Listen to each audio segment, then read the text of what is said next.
Hello, this is Witch's Hex. I'm here with Odin's Leifthrasir, or however you pronounce that. Nobody's really sure. This game is a remake of a PlayStation 2 action RPG, a very improved remake in my opinion, and I think that's kind of the general consensus for most people. Anyway, this game is divided into 5 different characters that are all playable. In this run, we're going to be playing as Cornelius, who is the second character you're allowed to play as. Every character kind of plays completely differently. They all have their unique combat styles, and the thing about Cornelius is that his combat is very largely ground-focused. He's going to want to be keeping characters as much as possible on the ground. He doesn't have a ton of maneuverability in the air. He does have some options, which I'll explain when we get to them, because they will come up a few times, but by and large, he wants to stay on the ground. He's also our sword wielder. Every character has a different weapon, and his is the sword. He can do that special attack. This tutorial isn't very long, it's kind of a short one. That's really it for tutorials in this one. Most tutorials are in the first mission, so we get a break from them. Or, under the first character, rather. Anyway, you can see a bit of Cornelius' combat now.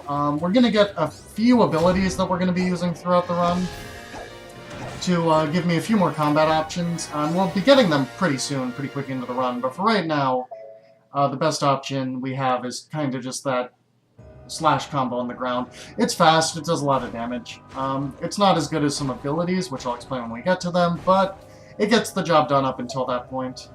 So here we have our first level, which is the Underworld. You see Cornelius is a prince who's been cursed into turning into a puka, which is this rabbit-like creature that you can see. And he's been also just kind of dropped off in the Underworld, so he's trying to get out. Anyway, you'll notice that I just used my first potion. That's a big part of this run, is using potions, even more so than with some other characters. You can make them, you can find them. You'll notice that those, the Shine Potion makes that light, which makes those, little ghost fish enemies, and one other type of ghost enemy hittable. So, it was important to use one there, because it's a lot slower to hit them through any other method. Anyway, you'll just notice that enemies have been dropping those little purple dots, as well as I absorbed some from a butterfly. Those are called phozons. They have two purposes, one of which is to grow seeds, and the other of which is to power up our abilities. Growing seeds gives you food, which you can eat to gain experience and health, but there's other ways to get food, and doing that's very slow. But, as we can see right here, you can also use them to upgrade your abilities. Upgrading abilities in this game also boosts your base attack and your base PP, so it's worth doing. It's still worth, prioritizing the ones, because it still improves the abilities that we're going to use. And this first ability we get, Spiral Claw, it's actually probably the most useful ability in the game for Cornelius, so it's a bit of luck they give it there. We're going to be using that move constantly throughout the run. So something I'm going to explain quick here that you might be seeing is how I move around these areas. So you might notice that I keep jumping. The reason I do that is that's actually a dash cancel out of a... I cancel out of a dodge into a jump, which maintains the momentum of the fast part of the dodge without having the part of the dodge that gets undone. So I can go across the screen. I also have that spinning sword attack in the air, which is not super useful combat-wise, although it is in certain scenarios, but it's a lot more useful when you put it in terms of it moves Cornelius across the screen fast. So I normally jump, use one of those, and then jump out of it, which is the fastest way to move from spot to spot. And you can see that mini-boss. I didn't talk a lot about it, but it's not the most complicated mini-boss in the world. Teleports back and forth. Cornelius has that very useful Spiral Claw ability I just got, which allows me to hit the boss. Here's our other type of ghost enemy, and you can see they do become hittable, but it's still faster to do it this way. I'm going to be waiting in the light for them to come to me, because otherwise it's a lot slower. These ones are actually very annoying. You can get hit by that attack, and you kind of have to wait for the dodge to run out. One thing I'm also doing whenever a thing ends, first of all, I want to open these chests. Some of them have useful items. I'm also going to eat that mulberry there for some bonus damage against the next boss, but most of what I want out of the chest is the money it drops. I actually need I need to purchase things 2 times in the run. The first time I will definitely have enough money, it's not even a concern, so I don't even need to be watching that, but until I have 525 money, I will be opening every single chest for money. And once that happens, I'll continue to open chests for money, just in case, or I'll continue opening chests for items, rather, when the chest has items that I want. It does tell you what items are in what chest, which is good. So yeah, these enemies are... You'll notice that with these enemies, I'm starting to put the Spiral Claw in. That attack's very good, because they don't expect... It's kind of balanced around you not being able to hit the enemy with every single one of your attacks. But you can, you know... But if you aim it well, you can hit the enemy way more than is required, so... Or, well, way more than they're expecting, rather, so that's good. It's a useful move in that sense. But that being said, these enemies still die pretty quickly, so with a lot of these smaller enemies, especially with these tentacles and little ghouls that come out of the ground, I tend to just hit them with my sword, because it's faster than the startup. One more thing to note about that attack is that initially, if you don't actually get locked into it, you don't actually get locked into that attack. You can always dodge cancel out of attacks, which makes them very useful. You'll see here I did the sword thing, and then jumped out of it. For this last stretch of the room, I'm just going to do the jumps without the sword thing, because there's not really room to do the sword thing the 3rd time. So here we come to our first boss, Odette, the Queen of the Undead. Something interesting about this boss is that if you were playing through this game casually, you would have just played as Gwendolyn, where this is the final boss. But they actually reuse this boss, a much weaker form of this boss as the first boss of this story, which is pretty cool. Anyway, this boss tends to teleport around, which can be annoying. We're going to throw a blaze there to make sure that we can get Odette on fire, because that'll do some extra damage, but she does end up backing up immediately afterwards, which is good, because that volcano potion travels across the screen, meaning that we can just quickly chase after her there with it and do a lot of damage, making the blaze a little unnecessary, but it wouldn't have been that useful anyway. So, we don't want to... Those cyclone potions that you see it keeps telling me to use, they're also kind of a following damage effect, but they're not as good because their status effect is freeze. First of all, it cancels out fire, so that's no good, and it doesn't really do anything to this boss, but more so than that, it's just not as damaging. The freeze effect slows enemies down. Not this one, though. Got stunned there, which is not that big of a deal. Can break out of that pretty fast, and that does it for Odette.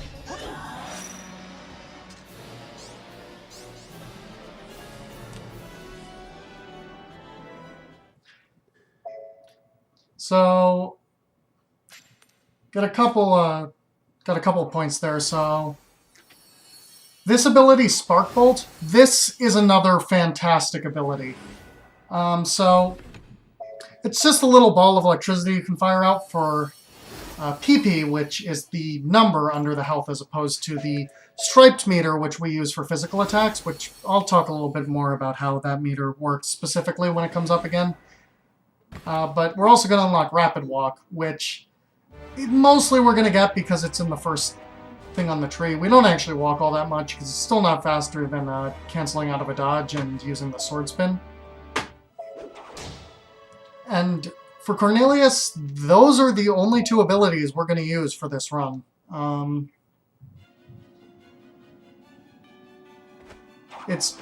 All of his are kind of under the way. We'll get a few more passive foes on things, but not, no more activated abilities. I mean, there'll be a few that get unlocked, but we're only going to use those 2. That being said, that bolt is very useful, as is the Spiral Claw.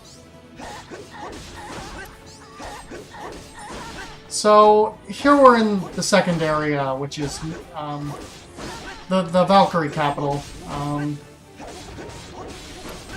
And you can see that these Valkyries... The enemy types here can be a bit annoying. The Valkyries block a lot. Those dwarves throw bombs and potions that go everywhere. If you hit a bomb, it bounces off, and you can actually repurpose it for your own good, but still, having a million projectiles everywhere can make things kind of challenging. Not so much in that room, but these rooms get a lot more crowded later on. So here for the dwarves. The dwarves have a lot of health, but they're otherwise not too much of a threat. We can Spiral Claw through them and get a good amount of damage into them. A Spiral Claw does most of their damage.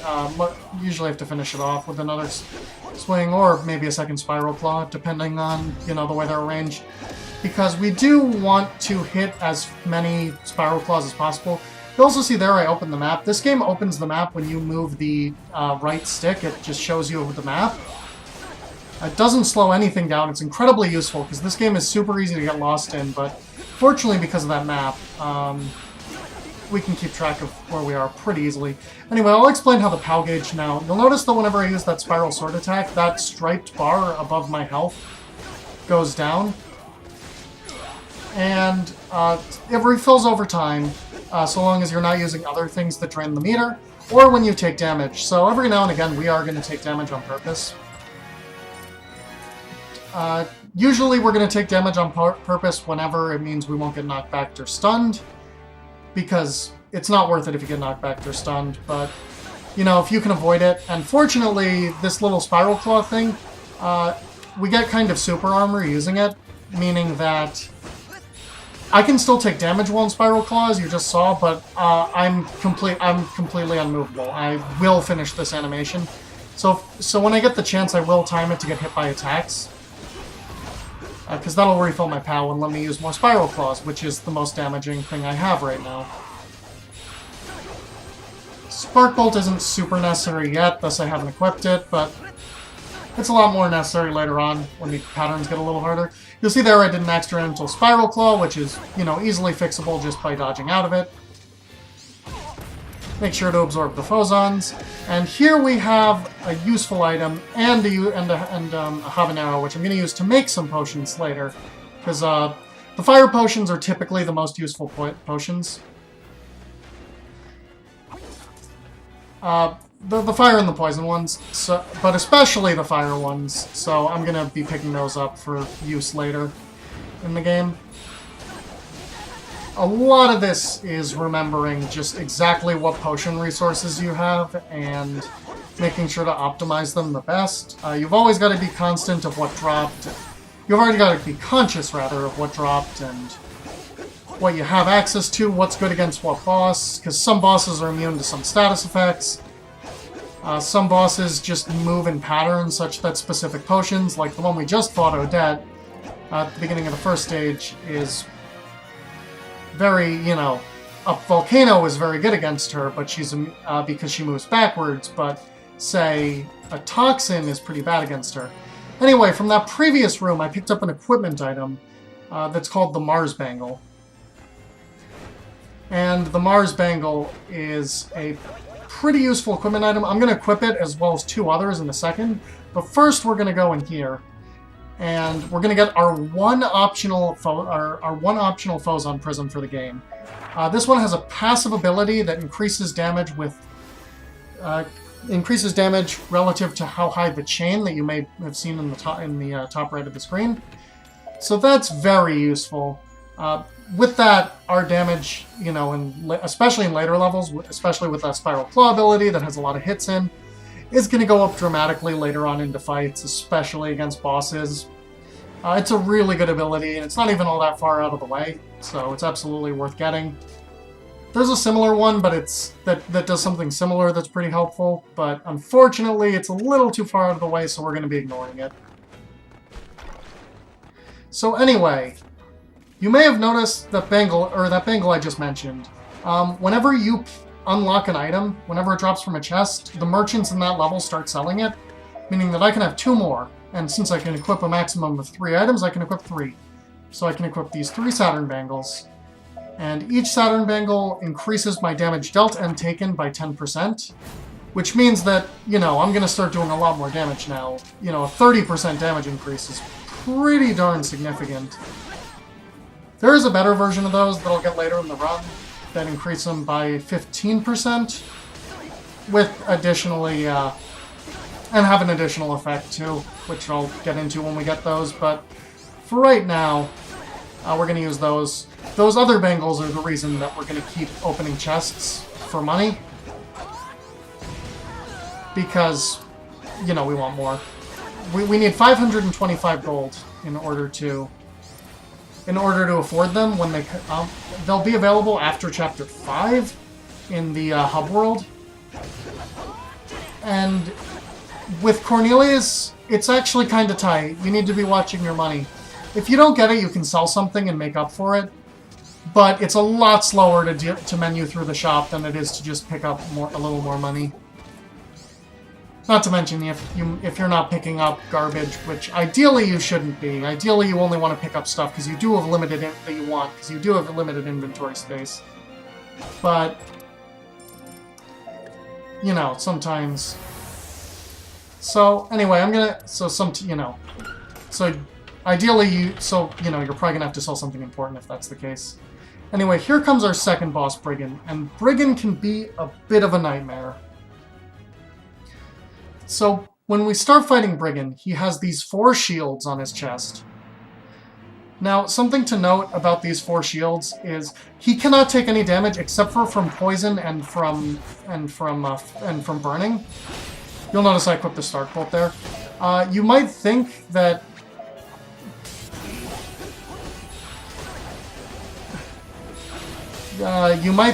it's, you know, based on how much damage when the shields come off, but it's actually not. It's based on sheer number of hits, making this Blaze Potion incredibly good because, I mean, not only would this do a bunch of damage, but even when it's done, but it does a lot of hits. So even once we've done this, we're going to be hopping over Brigand as much as possible to keep him in the fire. Unfortunately, he jumped, which means that we're going to have to push him back in.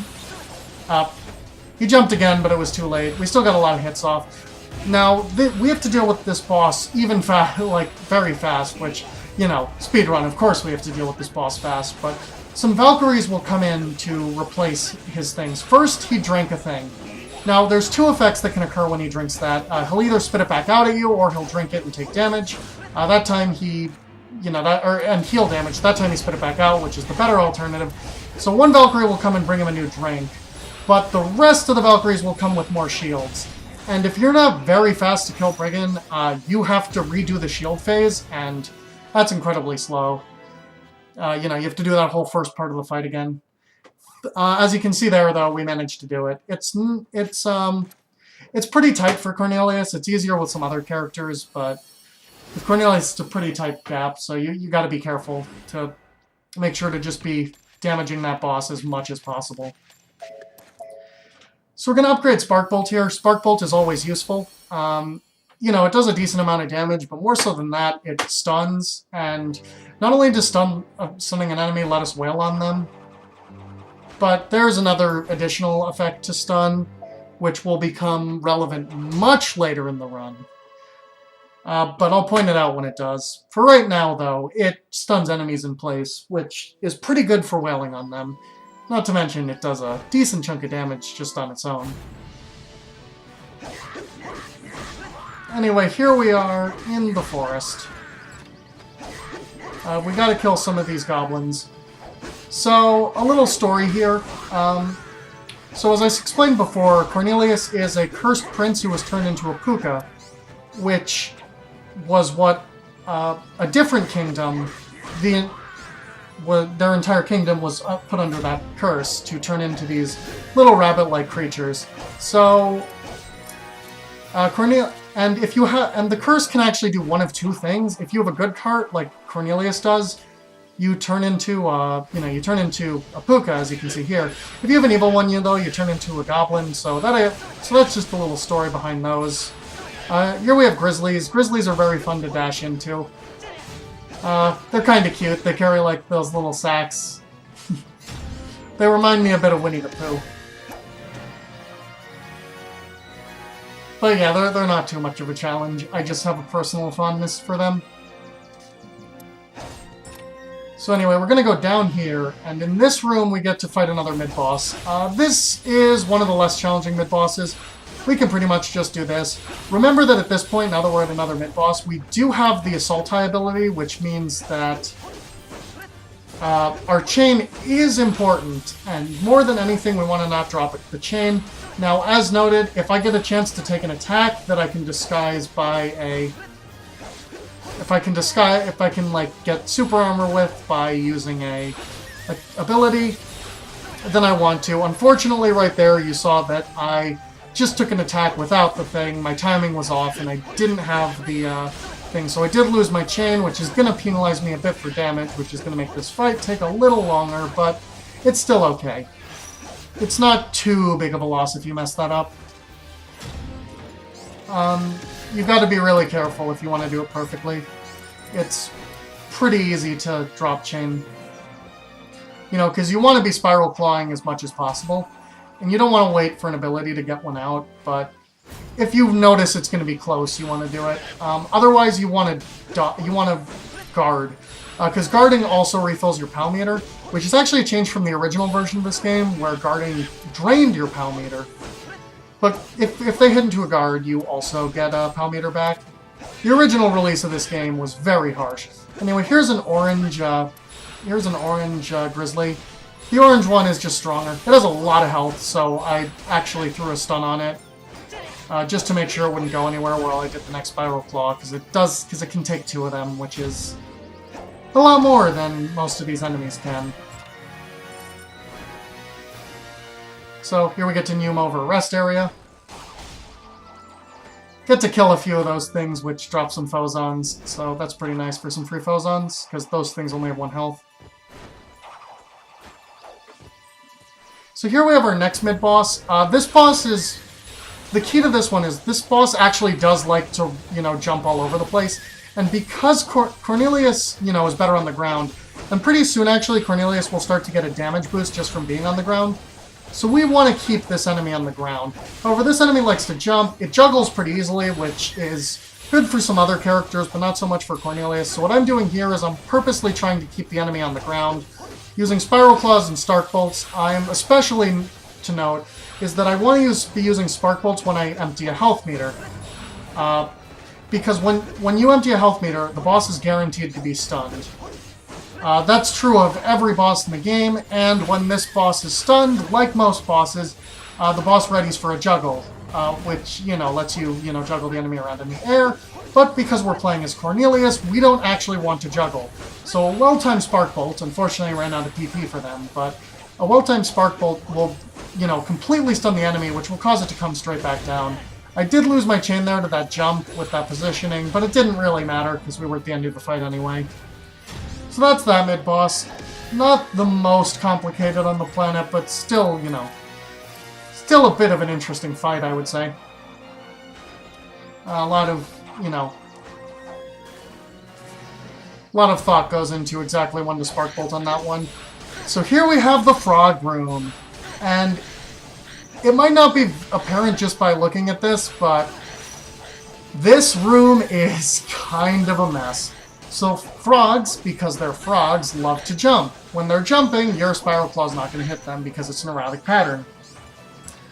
More than that, they bounce all over the place. They're utterly tiny, which makes them really hard to hit. And they have way more health than they look like they should have. Like, look, I just did a full Spiral Claw and one of the little ones didn't die. And they keep sending you big ones. This frog room is actually going pretty decently. But these can get nightmarish. But that was a pretty good frog room, all things considered. Kept the frogs low, kept getting to Spiral Claw. I used a lot of Spark Bolts there to keep them stunned, because keeping them stunned keeps them in place. I picked up that empty bottle to do alchemy with later. I tend to pick up empty bottles if they're rank 3 or higher, maybe 2 or higher sometimes. And then sometimes you tend to just accidentally pick up items. It happens. You can still use them. So here we have more goblins. The goblins aren't all that tough. Yeah, I'm going to want that habanero, so I stopped to pick it up. The goblins aren't all that tough, but they can... The red one can get really annoying. So the goblins like to dash back and forth, which, you know, can get around your attacks. The green ones don't really have enough health that you can see them doing that, but the red ones absolutely do. The reason goblins actually do have a kind of a complicated moveset to deal with The thing with the green ones, though, is that they have so laughably little health that you don't really need to worry about it. You can just kind of get them down and, you know, take care of them. But when you get to see that on the red ones, which, you know, can dash all over the place, it gets kind of challenging. And unfortunately, this room's not going quite as well as the frog room. We are seeing a lot of dashes out of this one. Fortunately, yeah, that's, as I said, these goblins can behave erratically. But we're also going to get some bread here, and we're going to eat this bread. As I explained earlier, eating food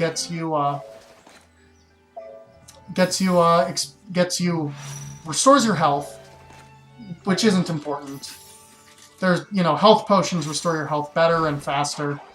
They increase your max health, which isn't important. We don't really need to be raising our max health ever. But they give you experience as well. So 3 effects from eating. So, you know, casually you're just eating left and right. But I'll eat before bosses in every level from Chapter 3 onwards. Before this, the food is too weak to really matter. I do eat that one mulberry with Cornelius beforehand. But other than that one... So, here we have Velvet. Velvet's one of the other playable characters in this game, and she's also one of the most annoying bosses. So I'm going to want to, use this overload potion I picked up earlier. As soon as I did that, actually. I'm even going to use a cyclone because getting damage, even though they're not that good, getting damage on her is good in and of itself. I didn't use the blaze because I didn't want to, because she moves around so much that it's pretty worthless. You might be able to tell. She moves around everywhere. She can heal herself if you're not careful. I'm even going to juggle her, even though Cornelius is significantly worse in the air whenever I can, and that's because I really don't have a ton of options when it comes to Velvet. If I can be doing damage, I can be doing damage. So that's one useful thing you can do with the spinning sword that I just did there.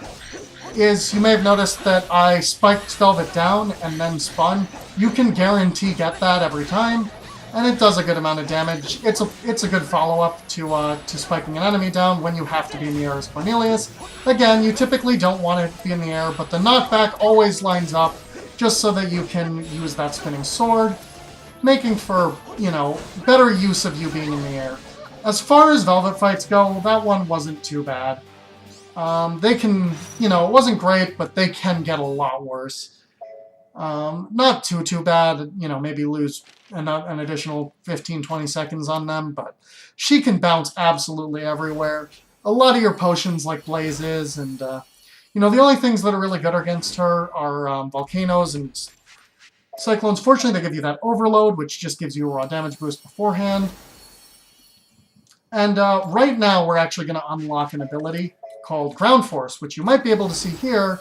Just raw does more damage when we're on the ground, giving us yet more incentive to stay on the ground. 10% damage boost so long as we're not in the air. And that's good. That's a really good thing, because we don't want to be in the air anyway. So up next, we are going to the mountains. And this level is... This is a challenging one, mostly due to the hardest mini-boss for Cornelius is in this level. The mini-boss in this level is actually significantly harder than the boss, and I'll get to that in a second. Or, I'll get to that when we get to that. It shouldn't be too far from now. You might be able to see these little mini-trolls. They're a little annoying. They can bounce a lot. They're small hitboxes, have a little more health than you'd expect. Not all too bad, though. They don't bounce that much, so you can normally spiral through them. These ice enemies that you see, you actually kill them whether or not you attack them. So I ran into them there, which actually wasn't intentional. I was trying to block as I landed there, but I messed up the timing, because doing that is a little precise, but we did it. So here's a gimmick that we're never going to see again. We're going to combine this blaze with 2 habaneristos to make a volcano, which will break open that door. Now, that Now, there's more alchemy materials in that chest next to it, but if you open the chest, one of those scrolls comes up, like when you complete a level, and sometimes you have to open the chest. If you had bad luck drop, you might have to open it and lose about 5 seconds, 10 seconds, something in that range. But I had enough materials where I didn't have to do that, so instead I opted not to. I still picked up the Habaneristos because they're useful, even though I didn't technically need them, and I left the chest empty. The big trolls are actually less annoying than the mini ones because, well, they have more health and can do more damage. They, have a bigger hitbox, they don't bounce as much. All around, kind of huggable friends, if you ask me.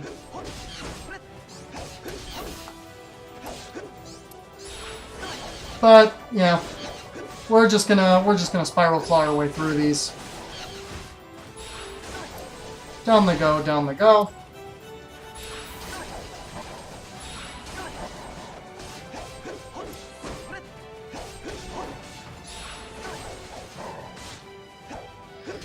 And that's a bit of a long room, but it's not too bad.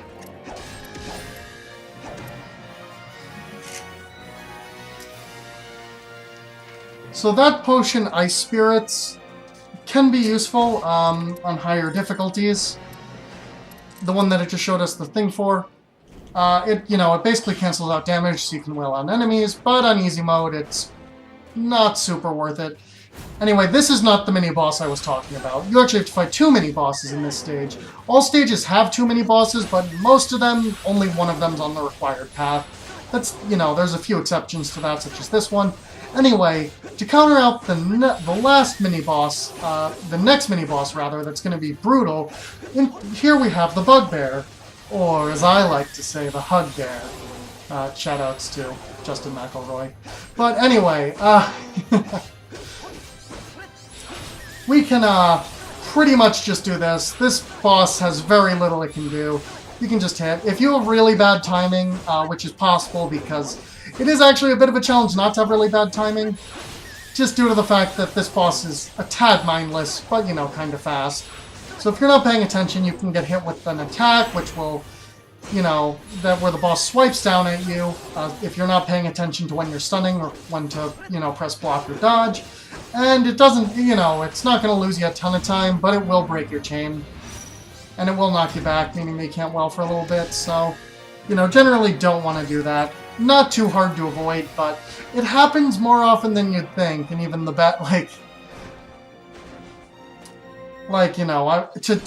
to pretty much every runner of this game, that happens, Anyway, here we have a room full of these things. We don't want to get hit by them, ideally, but blocking them or slashing them with the sword is okay.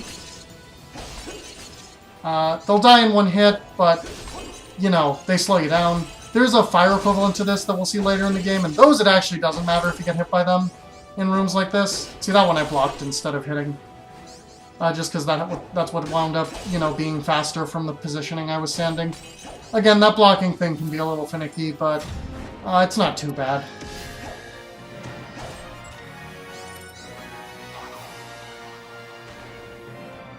So, here we have a little bit of a vertical climb. You could use an up attack to skip some of that platforming, but in that room it's actually slower to do that because the animation is slower. So having to do 2 smaller jumps is faster. Anyway, these enemies have a bunch of health. They're not too bad though because they're so big.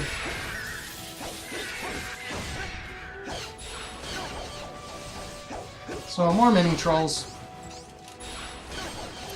Again, the goal with most enemies, especially when you have small enemies like this one, is to bunch them up in as few as possible and make sure none of them are blocking.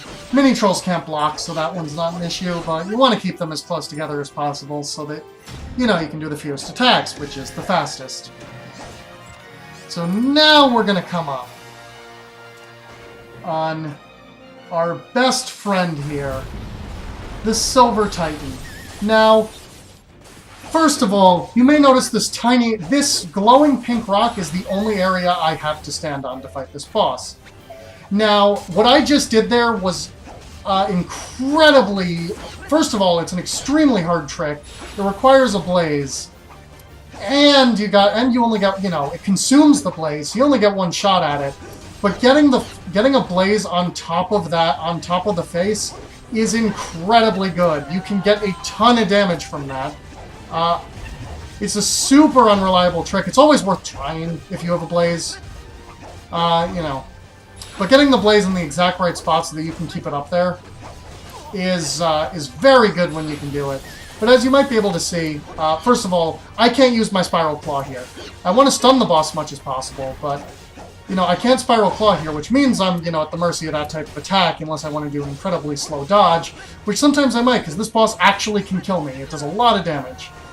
But, yeah, because I need to stand on that one tiny area. When the boss moves, I don't move with it. I fall off. With characters that are more aerial-based, this boss still isn't all that nice, but it's better. I threw a Toxin the boss drop there. I was lucky enough to get it. I threw a Toxin the boss drop there in order to both have, have it burned and poisoned. Because that'll do more damage. Played that a little risky. I was on low health. I could have healed there, but I did know that I had one more hit. I couldn't have died in one hit from where things were standing, so... I was okay. Now, I made a small mistake right there. Out of that chest came some cheese, and I wanted to eat that cheese. And I didn't notice that I didn't actually pick up that cheese, which is something I'll figure out later. Now, I do have a backup for that, surprisingly enough, which I'll explain in a little bit, because I was supposed to eat that cheese. Unfortunately, not eating the cheese means that I am going to lose some time on the next boss. Is really all that matters, because I will be one level lower than I'm supposed to be. Which means that it's going to take me a little longer. Not the worst mistake to make, but still a little annoying one. So here's the big ice things. They're like the small ones, except for they still die if they inflict damage on you, and the status effect. In those ones, it's actually worth running into them sometimes. Just because, it kills them and they do have more than one health. So when I hit it there, that was actually, intentional. I wanted to kill that enemy, so I did it that way. So here's me opening my menu to eat some cheese, only to find that I do not, in fact, have any cheese. So, gonna do this boss a bit underleveled. That was me checking to see if I could make a useful potion, because I also misremembered what was in my potion stash. But, unfortunately, we're going to have to do this. Now, the key with Wagner is that he starts on the ground, but he can go up into the air. Now, I used a volcano there to do some damage, because I'm underleveled, and, I don't want to, I had to heal up there, and I need to get some damage out, but this boss actually immune to fire, so I, didn't really want to use that, but unfortunately I didn't have anything better. That potion I just picked up, Fire Spirits. Fire Spirits is one of the single most useful potions in the game. Not to this boss. Boss is immune to burn, so it's not as good. But basically it surrounds you with 3 fire orbs that last a really long time. They do a ton of damage, and they're constantly inflicting everything around you with burn. They're useful on a lot of bosses, just not this one specifically, so we will absolutely get some use out of that Fire Spirits later on. But meanwhile, we're stuck doing a slightly slower Wagner. Being careful.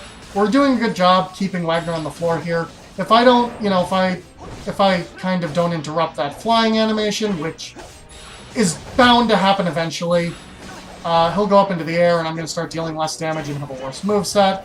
I kept him on the ground for pretty long, though. It would require a lot of luck. So I'm going to throw a Shine here again because of my damage output not being great. And I don't want to use that Fire Spirits because that can have much more use. I'm going to pick up that Health Tonic, not because I need more Health Tonics. The game you have to be playing pretty poorly to run out of Health Tonics in easy.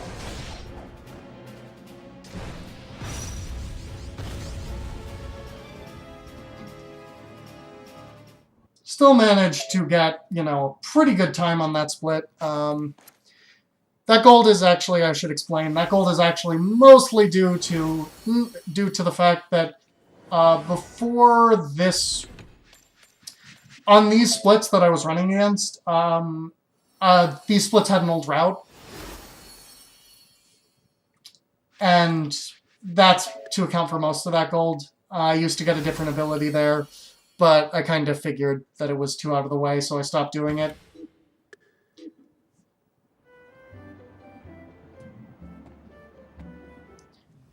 So here we have the Puka Kitchen, and this place lets you buy food for special money that you can find. So the thing here, the little rule of thumb here is you want to eat here because it gives you a lot of experience and levels, but you don't want to buy anything that doesn't require you to give a gold for it. But I did buy one with a silver. That was to make up for the cheese I didn't eat. That should roughly cancel out with that cheese. But yeah, you want to buy the most expensive thing you can. And, so that's, you know, that's something to make sure to do. You know, don't miss the cheese.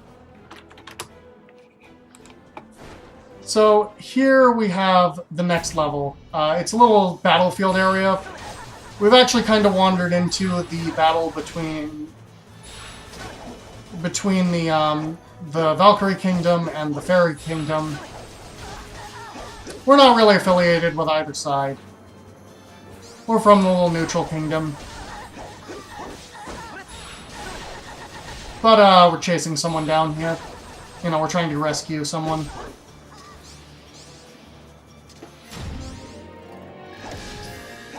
And because we're not affiliated, we're going to get to fight some interesting combinations of enemies. Well, not combinations. We're going to get to fight some different enemies, though. So here we have this mini-boss. And this is the second worst mini-boss. So basically, this mini-boss requires you to jump up here and hit these balloons. After you've dealt one damage meter, this other mini-boss spawns, and you have to fight this one. Then you have to go up here. Most potions you will get are not useful against this boss. Now, if I'm standing on the floor and hitting, I can't hit anything. Those, like, little bombs that it throws at me, though, those I want to hit with my sword, because if I do, I'll reflect them, and it'll, you know, hit the thing, and I'll do more damage, and it might even disable this flamethrower, which is causing me a lot of grief. So I did disable the flamethrower. This boss tends to knock you everywhere, especially as Cornelius, where you just don't have the resources in the air. You don't do much, of course, because this boss is so stationary. Spiral Claw isn't super useful. So really, you just kind of got to be careful with this one. That happens a lot in this boss, especially once this electrical arc starts coming out. This arc is not fun. That comes out if you manage to disable the flamethrower early, because then it spawns in place of the flamethrower.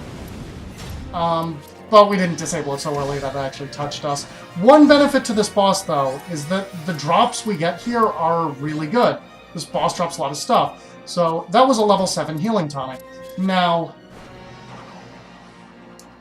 that level 7, you know, big healing tonic, not super useful. We'll never have all that much health. So a big healing tonic like that isn't useful. But, as I've mentioned before, we can turn it, with alchemy, we can turn it into more useful potions. Meaning that that can turn into a level 7 overload, or a level 7 fire spirits. So, you know, the one benefit to that boss is pretty good. Anyway, we only came up here to get this key, which is a recurring theme of the run, if you hadn't noticed. But, you know, open chest. Now, at this point, I'm going to be wanting to watch my gold. Once I hit 525 gold, the only reason to open a chest is if it has some potion material or food I want. And anything can be a potion material, by the way. You can put anything in a potion. I might not want to put everything in a potion. For example, a lot of miscellaneous items aren't super good in potions, but, you know, equipment makes overloads. The tourneys, which are those little, like, or rather, sorry, not the tourneys are a type of mandragora, which is a word I can't pronounce. But yeah, you'll notice that we're fighting fairies now when we were just fighting,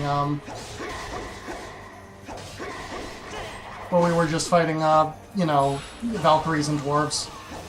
But anyway, mandragoras are always useful. They each make the more basic types of potions.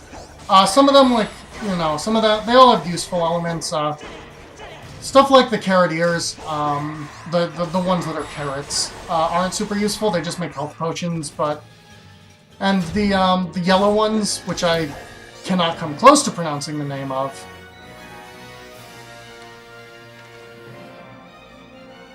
is, the Animons. Animons are also fairly useless. Now, there was a small mistake I made there that actually cost me a significant amount of time. I actually got confused as to where to use the key that I already used. So we're going to go get the key that's actually to that door now. We'll notice, if you'll notice, when we clear this room, we're going to get some shrimp. And shrimp is good food. This game involves a lot of eating. Vanillaware, the company that makes this, you might also be familiar with them from Muramasa or Dragon's Crown, both games that have very, similar art to this one.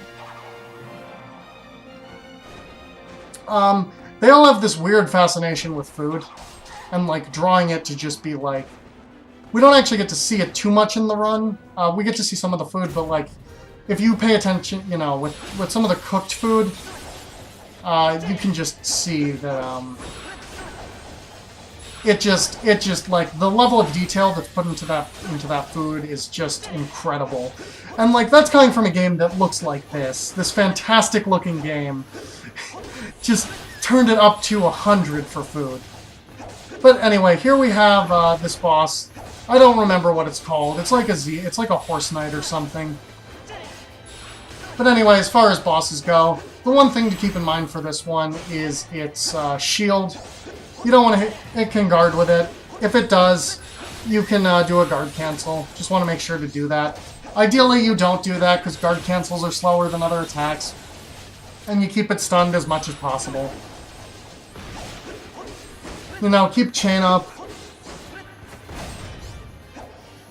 Keep enemy down. No more stuns, because I ran out of PP. It can summon whirlwinds, but they're actually not too big of a deal, especially if I disguise the whirlwinds. Like just there, I was able to get hit by the whirlwind on purpose in order to refill my POW gauge by taking damage without being knocked back, and therefore not losing my chain. I picked up that Cyclone, not because I'm going to really need it, but because it's a level 3 Cyclone, which again, level 3 potions, can alchemy into other level 3 potions, which are good. So here we're going to have a door, and I'm actually going to use a little trick here. This is very minor, but I'm actually using the door opening animation to eat. Because, I have to wait. It doesn't completely disguise the time of eating, but it does, it does take some time, and I'm not doing anything during that time except for waiting for the door to open. So it's the best time to eat.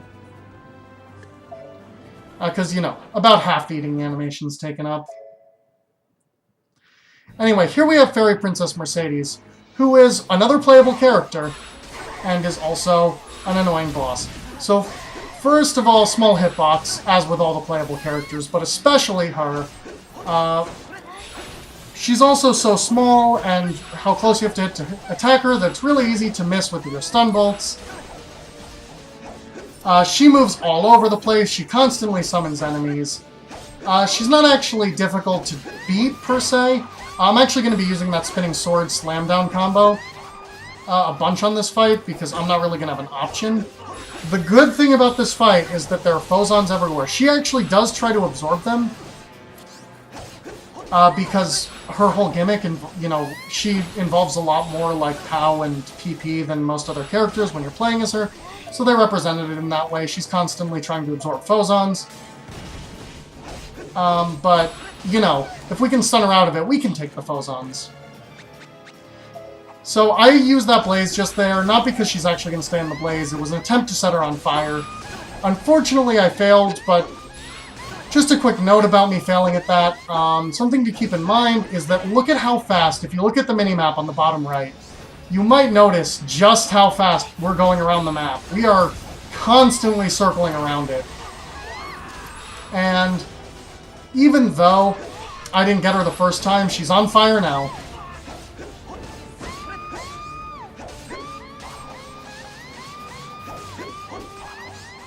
So she tries to use those extra Phozon potions as well. It's not even worth me to take it up. There's maybe 10 Phozons in there at most. When playing casually, I like to make that type of potion and just use it to become very overpowered, but, you know, it's way too slow in the speedrun to use extra Phozons. But there we go. That was kind of a mediocre Mercedes fight. We got a little bit of bad luck. She basically, at every opportunity to move, she moved. We lost a bunch of time to that, unfortunately, but, you know, it is what it is. It's not, you know, it's hardly run killing. So here we have the new ability we just unlocked, Stun Striker. It's another passive, and this one's useful. Using this, stunned foes take more damage. And this goes very well with the fact that we like to Spark Bolt everything. So now we want to stun even more. I have enough stuff. I'm going to get the Charge Up ability. That's just going to increase power recovery speed. Nothing too exciting. Then there's one more ability that I can't afford yet called Power Supply. It restores Foul whenever you defeat an enemy, so basically the same thing. That last one is the last useful ability. The rest of them are all defense-based or health-based. There's one more that's arguably useful, but it's, you know, kind of... First of all, it requires you to be way higher level than we're ever going to get. So with the way this run was going, I decided to get a Safety Nochi. Even though I said that that's not normally what you do, but, you know, I wound up a little under-leveled this run. It didn't... a few things went wrong, so I decided to just, you know, use the extra few seconds to do that. It was what it was. I have just enough money here, you know, to get these Mars Bangles, which means that if I'm opening a chest, it's either an accident, the chest was in my way, or... So now instead of 30% damage up, we get 48% damage up, and an additional damage boost if we're on low health. So that means that I'm going to try to be on lower health. I'm not going to push it too much. It's very risky to be on low health.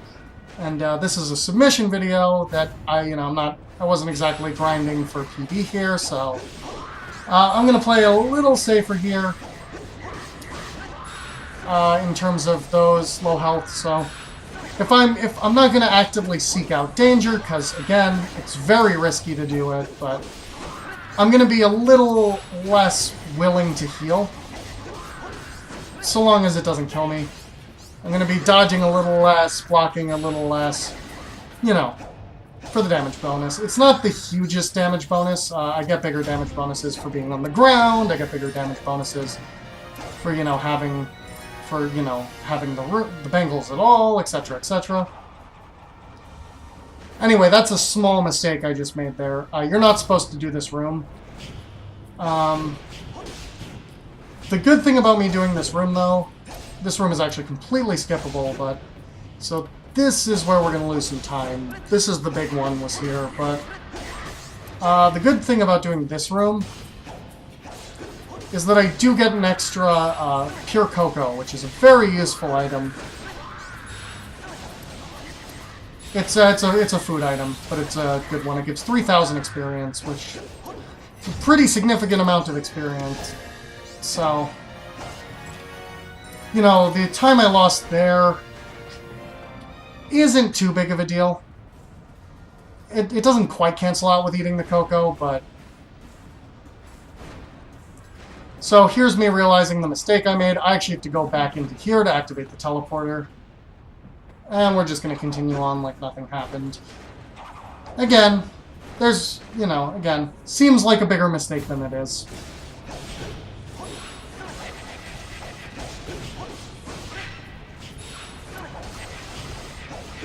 So, as I mentioned before, we have these little fire balls with faces on them.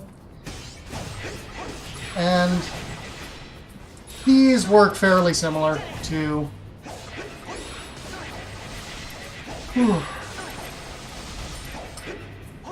These work fairly similar to... You know, the ice versions, but... They're actually not as bad to hit because A, we want to be taking damage a little bit now, and B, ice doesn't slow you down. Now see, I opened that chest because it had 2 habaneros and a level 3 potion, which made the chest worth opening.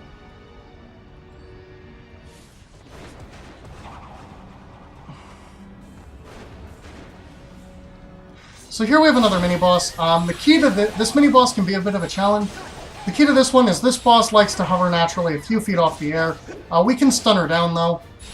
Like, she'll come down to the ground when stunned. We can help her along by doing a down plunge as well. The one thing to be mindful of with this boss is this uneven floor is the worst part. Because when you're going over those uneven bumps, which you will do, you can't really avoid them. You're gonna have to chase the boss whichever way. Your movement with the spiral claw has to be, pretty accounting for that. You need to be pretty comfortable in where you're standing. It's really easy to miss. So this boss can actually be quite a bit of a challenge. As Cornelius, with some other characters that can air juggle, this boss is actually really easy. The only thing that makes this challenging is having to mower across the floor like that. One thing that I messed up there, is that you also have to be pretty careful to know when your stuns are going to run out, and when to go back up. You don't want to do what I did and follow her. Fortunately, as I've said before, you can dodge cancel out of those attacks to mitigate that, so it's not too bad when it happens. So I just realized that my item sack is full, which is something you want to avoid, but it's not too big of a deal. Because what I'm doing here now is I'm combining a bunch of bottles to make a big bottle, and I'm making some potions that I'm going to need. So here's an overlord. I'm going to need it, or an overload. I'm going to need it for the next boss. Anyway, I get another cocoa there. Again, cocos are good, which is why I opened that chest.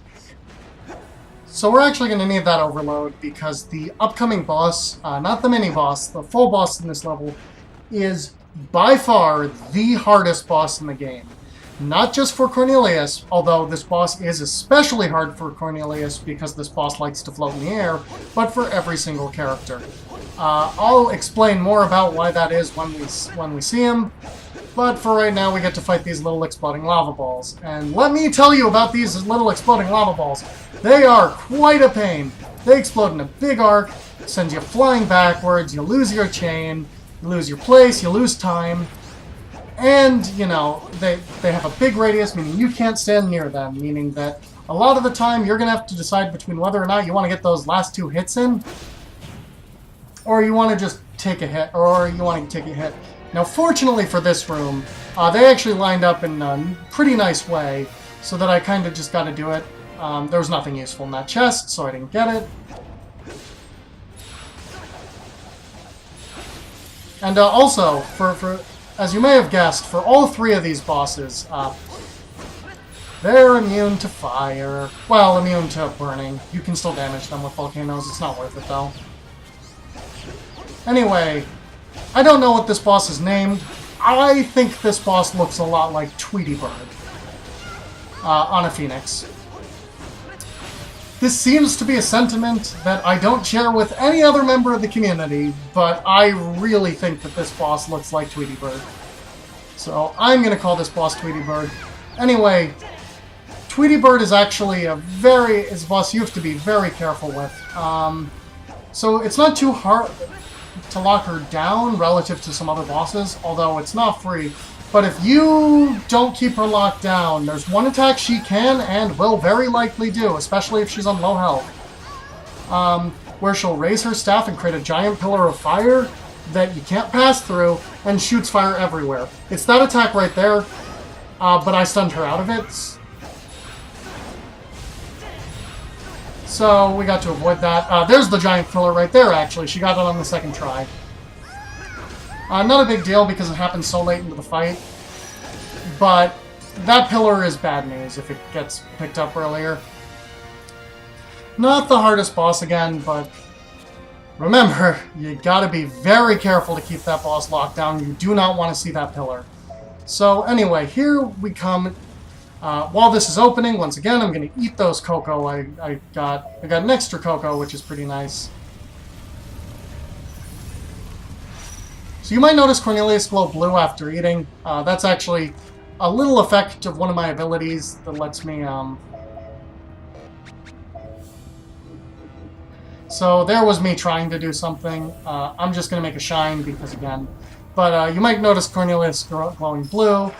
This is due to the fact that we have just eaten, and Cornelius gets a bonus on his next attack after just eating. Just one attack, and it doesn't last very long. Now you may be wondering, how is that useful? And the answer is, it's not. At all. But here we go, Leviathan, the Last Dragon. Now Leviathan was literally born 5 seconds ago, so you would think that he wouldn't be that threatening. But he is. First of all, he always hovers at a very awkward height. This height changes throughout the fight. There is a period when he's on the ground, and we actually want to extend that period. He's very annoying. So Leviathan just lost his crown, or sorry, that hasn't happened yet. Leviathan, for this first phase, you know, just very hard to hit. Doesn't do any attacks that are too bad, but you know, still this height is very awkward to hit from. There's nothing I can do to bring him down until the first health bar drains. And, well, until he loses his crown, rather. So anything, Leviathan has just lost his crown. Now, this is the state in which Leviathan is the weakest at. So first of all, I'm going to throw this toxin. And second of all, I was saving my overload for here because I'm going to be able to get the most hits in the least amount of time. And third of all, have a shine. Get a little stun. It was the best I could do with my resources. Normally I'd, you know, want more toxins, or like, you know... Really, that's it. This boss doesn't have good fire. Anyway, I'm gonna move here. The key is, Leviathan cannot enter the next phase until he gets that crown. So the goal here is to play keep away with the crown. Once Leviathan gets that crown, his third phase is not fun. Now, you can go completely the whole fight without ever seeing the third phase, but it's incredibly hard and requires good RNG, so you don't usually see it. You see it on... It also requires stellar gameplay, by the way. You need all three to get that. Unfortunately, once you've seen that attack, unless Leviathan's health bar is about to drain, you're done, the crown's back. So in terms of crown timing for this run, that was okay. That's pretty average crown timing, right before we're on the last health bar. That's about normal for Leviathan fights. Still, we're losing time here, though, due to a few sloppy gameplay mistakes that I made up till this point in this level. This level was, you know, not perfect, but it is what it is. So now we gotta do like the first phase, but if all the attacks were brutal. So we've got two versions of that, actually. There's a big one and a small one. Big one does more damage, more knockback. Not a big deal, but again, this is just really slow to deal with, especially as Cornelius, you know, our resident ground fighter here. See right there, I tried to spiral, missed, and immediately canceled out because I knew very fast that I was going to miss. But here we go. A pretty bad Leviathan fight, but this is how Leviathan fights go sometimes. You get unlucky, or you make a mistake, and Leviathan just goes everywhere. Well, you know, maybe lost 45 seconds to that. The other 40 was from the routing mistake. Anyway, more Phozons means more upgrade. We're going to upgrade Spark Bolt because it's super good. And we're going to finally upgrade Assault Eye, which, you know, I kind of have to make some executive decisions here based on, you know, what I have going into the, you know, because I don't always have the same number of Phozons. That makes it variable what I want to upgrade. Because because I do want to only do upgrades when it forces me into this screen between whenever I get a new Phozon, whenever I get a new Phozon Prism. Because, otherwise I have to take the time to menu in and do it, and it's slower. I make one exception to that in the final level before the boss, but other than that.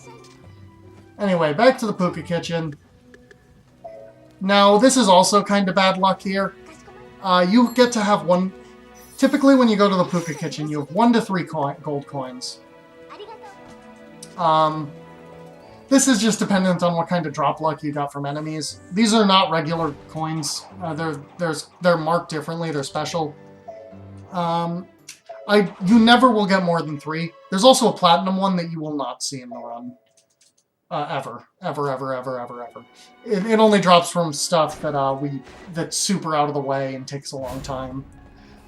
But, you get 1 to 3 depending on how lucky you are with those, and I've literally never seen more than 3, and I've literally never seen less than 1. And, and that's across all characters, by the way, not just Cornelius. You always only see 1 to 3.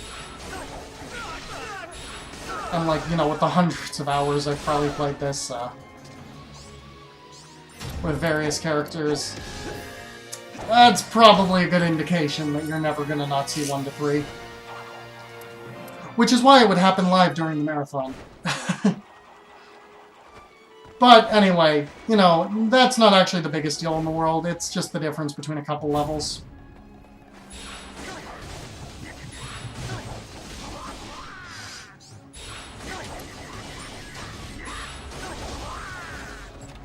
So we're now back in Cornelius' home country. For a bit of story that we've lost over completely. Cornelius kind of the person who cast the curse on Cornelius kind of disguised himself as him, and took his role for a while until just now the king realized. And the king wasn't such a good guy either. It turns out, he killed his brother. I kind of accidentally opened that chest there just because it was in the way and I was pressing the button. Opening chests themselves when it happens like that isn't slow. But anyway, we're now asked to go defeat a dragon that's going to go... where, a wizard is trying to use a dragon to bring about the end of the world. We're going to stop that. Sacrificing people to the dragon under the city. You know how it goes, Ragnarok and all. This game, I don't think I've actually mentioned, but this game is actually a very loose interpretation of the story of Ragnarok. Not specifically Cornelius' story, it's more when you put the 5 stories together you get that, but... and then there's like a little, final boss with all 5 characters. But with Cornelius, we get to see his side of things. I opened that for the potion, and I actually filled up on Habaneristos, and those are super good. So I'm going to make a couple volcanoes. And the reason I want... And the reason I want these specifically...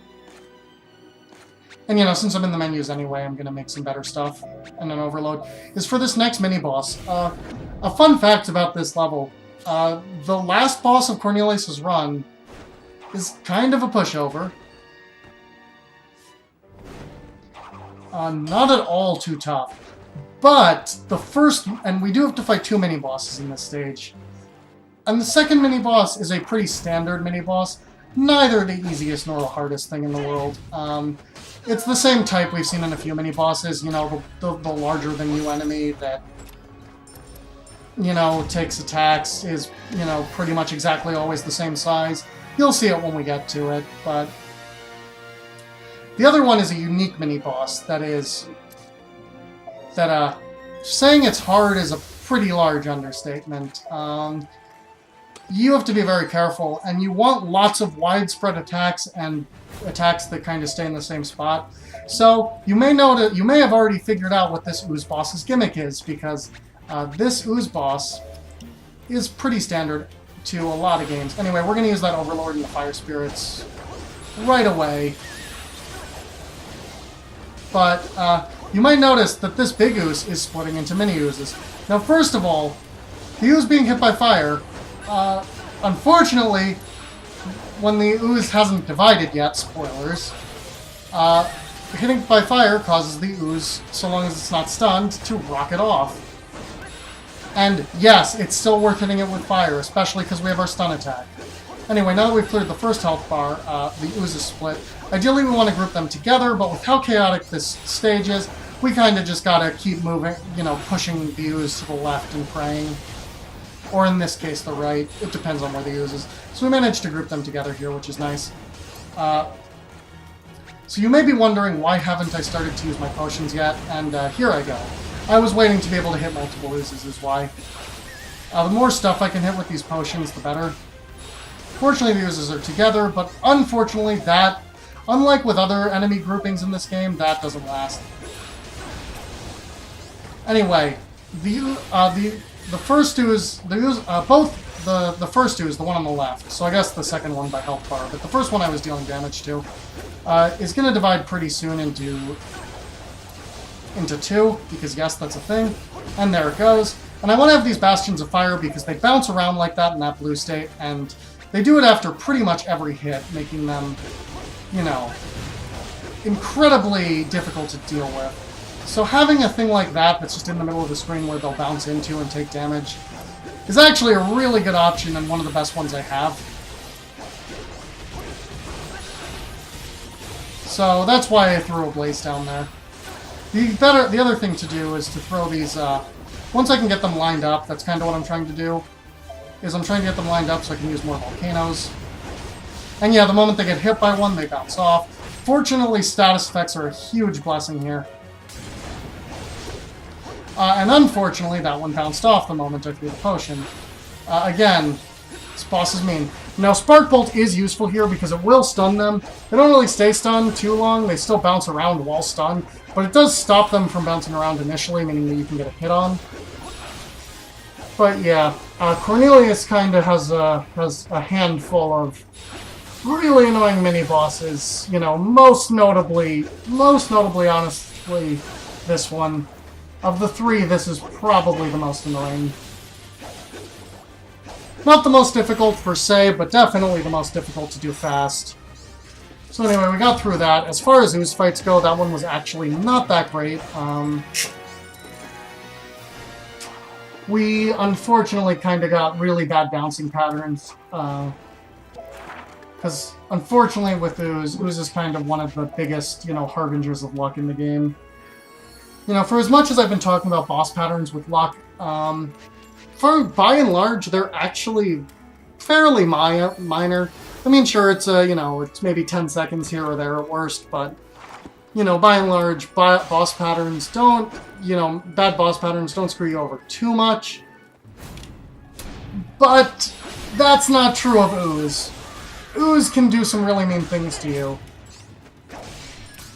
Same goes for Leviathan, although Leviathan's less about patterns and more about just manipulating where he is. Although there is definitely a luck element to it, don't get me wrong.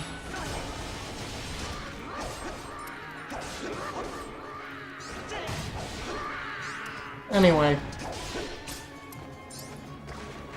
So with those eyes, I know I have a rising attack that I will use on them occasionally, but it's faster to jump up and hit them. The rising attack is, you know, has a pretty slow animation, even though it brings you right to it. Anyway, this room right here is actually going to give us a free overload, which is pretty nice of that room. So thank you, room. Thank you for the gift of overload.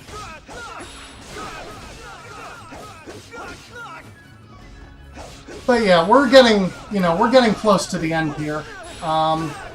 We have a couple more, and by a couple I mean two.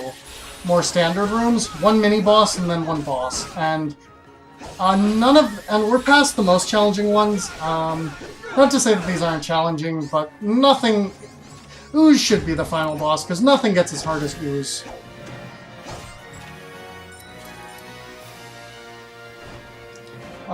So, we're kinda over the hump, so to speak.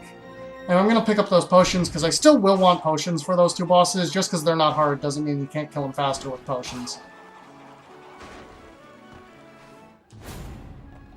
So, this room's weird. They give you this one little mini ooze to deal with.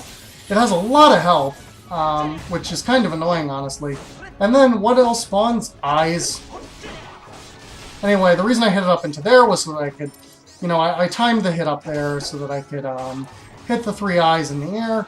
The big eye, I'm going to do the spinning thing. I'm going to try to slam it down. I actually messed up the timing on the slam down, but that's okay because it was still falling anyway. I just missed out on a single hit.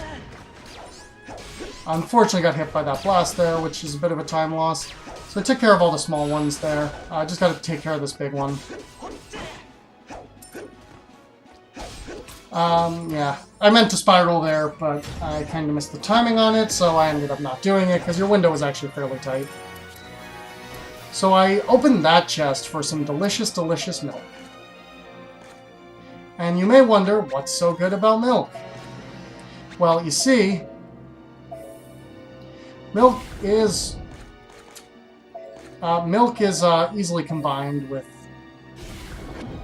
food. It actually, on further inspection of what I have this run, I actually don't have the food bases to do this, but just as a little explanation, milk makes food better. If you drink milk, if you combine milk with a potion to make yogurt and then eat food, you get more experience with it. It didn't work out this way that it was worth doing in this one.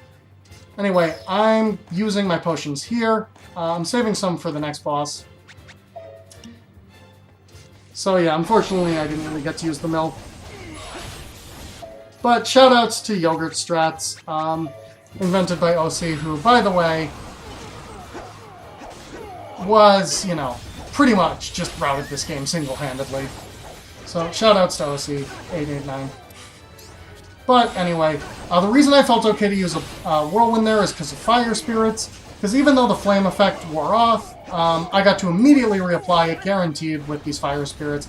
As you can see just by how much damage they're doing, how it's constantly applying the effect, fire spirits is a phenomenal ability.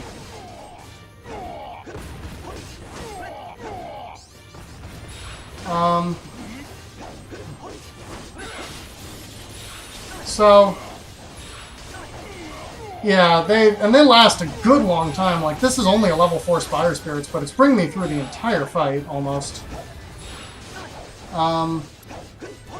So yeah, Fire Spirits is a ridiculously good potion. That's just something to keep in mind to use.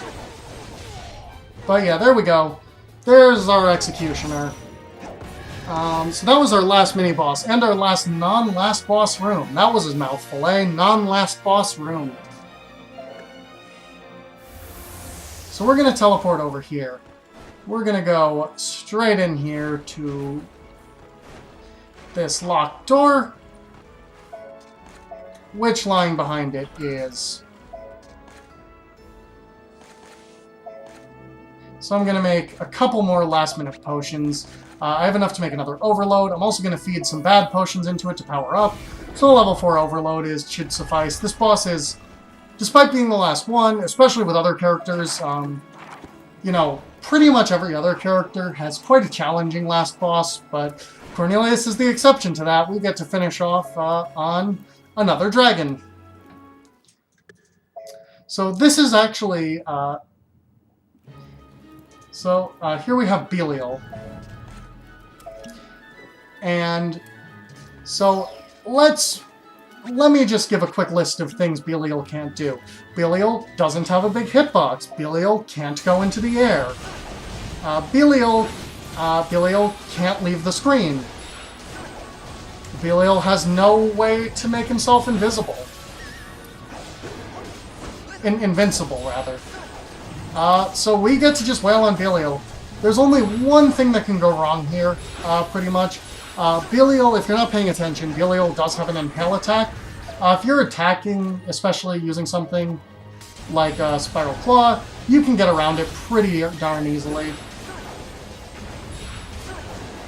But you just want to be careful to actually do that.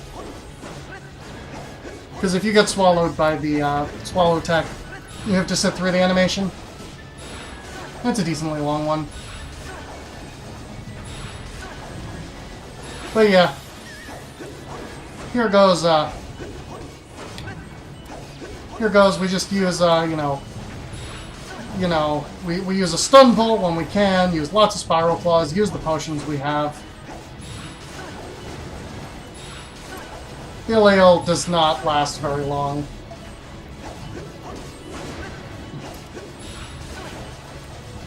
Story-wise, this makes sense because he's, you know, he's being forced to, you know, there's a curse on his heart and he's being forced to fight against his will and wants to lose this fight so that he can finally be freed from the curse through death. So, makes sense that Belial's not putting up too much of a fight there. Anyway, that's the end of that run. Not a terrible Cornelius run. Could have been better. We got some, you know, bad RNG, a couple mistakes, but overall, a pretty good showing of what's in this run. So that's it from me. Thank you ever so much for watching this commentary video. I hope you enjoyed it. Have a nice day.